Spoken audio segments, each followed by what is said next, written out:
Salut mes glorieux, mes glorieuses, j'espère que vous portez bien. Je suis gloire de Dieu et servante de l'Éternel et je vous souhaite un très bon dimanche. Nous avons pour coutume, vous et moi, de parler de la parole tous les dimanches et je suis à notre rendez-vous. Mes frères et sœurs, retenez bien que le plus important pour moi, c'est que vous soyez de véritables chrétiens.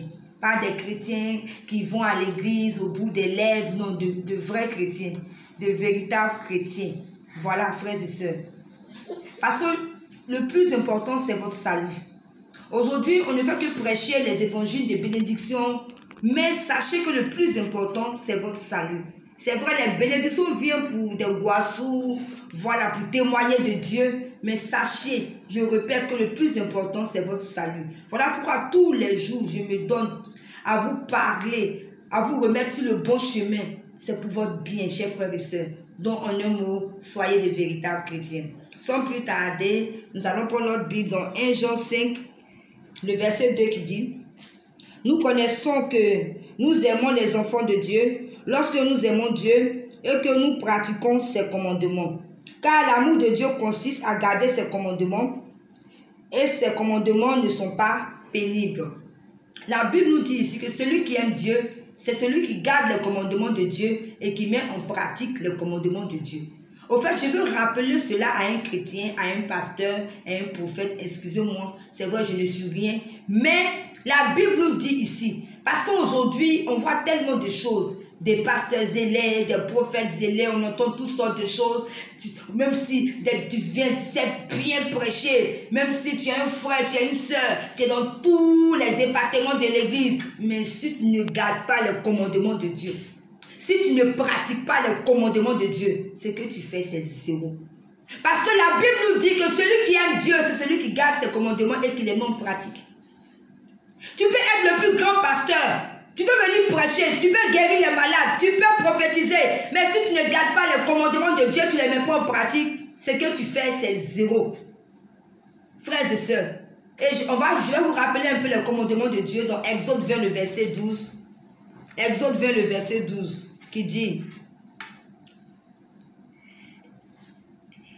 honore ton père et ta mère, afin que tes jours se prolongent dans le pays que l'Éternel te donne, ton Dieu te donne. Tu ne tueras point, tu ne commettras point d'adultère, tu ne déroberas point, tu ne porteras point de faux témoignages contre ton prochain.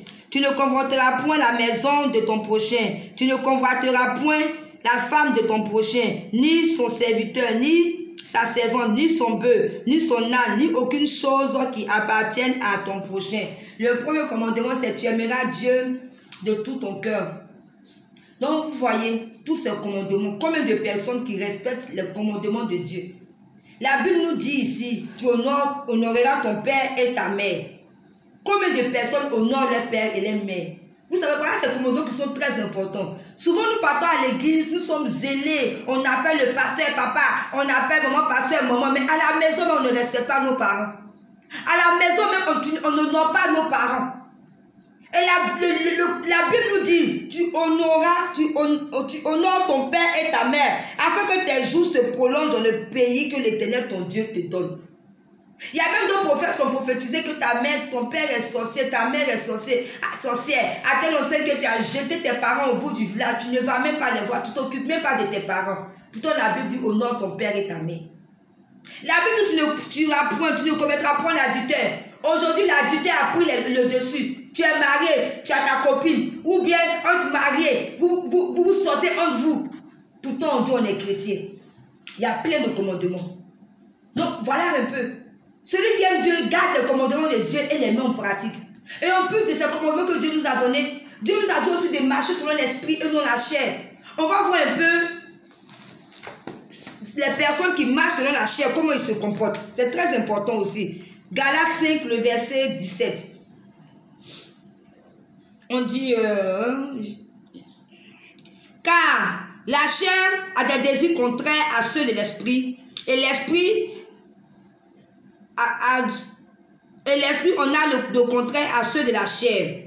Ils sont opposés entre eux, afin que vous ne fassiez point ce que vous voudrez. Si vous êtes conduit par l'esprit, vous êtes point sous la loi. Or, les œuvres de la chair sont. On dit les œuvres de la chair sont. Écoutez bien. L'impudicité, l'impureté, la dissolution, l'idolâtrie, la magie, l'inimitié, les querelles, les jalousies, les animosités, les disputes, les divisions, les sectes, l'envie, l'ivrognerie, les excès de table et les choses semblables. Je vous dis d'avance, comme je l'ai déjà dit, que ceux qui commettent de telles choses n'hériteront point le royaume de Dieu.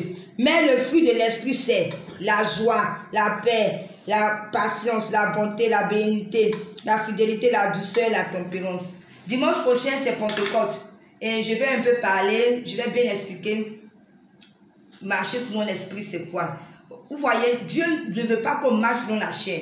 Et ceux qui marchent selon la chair, c'est parce qu'ils ne marchent pas selon l'esprit.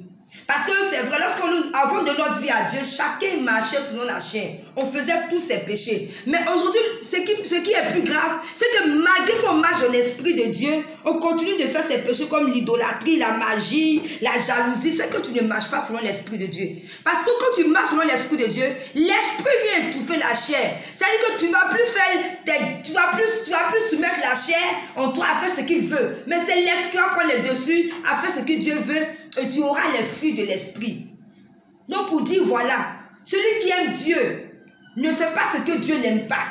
Celui qui aime Dieu fait ce que Dieu veut. C'est ça, c'est ça.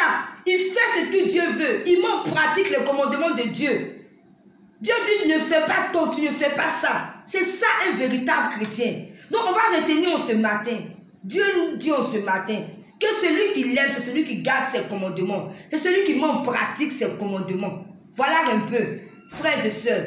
Nous devons mettre en pratique le commandement de Dieu. C'est en cela qu'on aime Dieu. Parce que c'est comme si quand tu aimes quelqu'un, tu fais violence sur toi pour plaire à la personne. Donc nous devons faire violence sur nous pour plaire à Dieu. En aimant ses commandements, en marchant selon ses commandements, en pratiquant ses commandements, frères et sœurs. Voilà un peu le message de ce dimanche. Je vous aime. À très bientôt pour une prochaine vidéo. Soyez tous bénis. C'était gloire de Dieu. Bon dimanche à vous.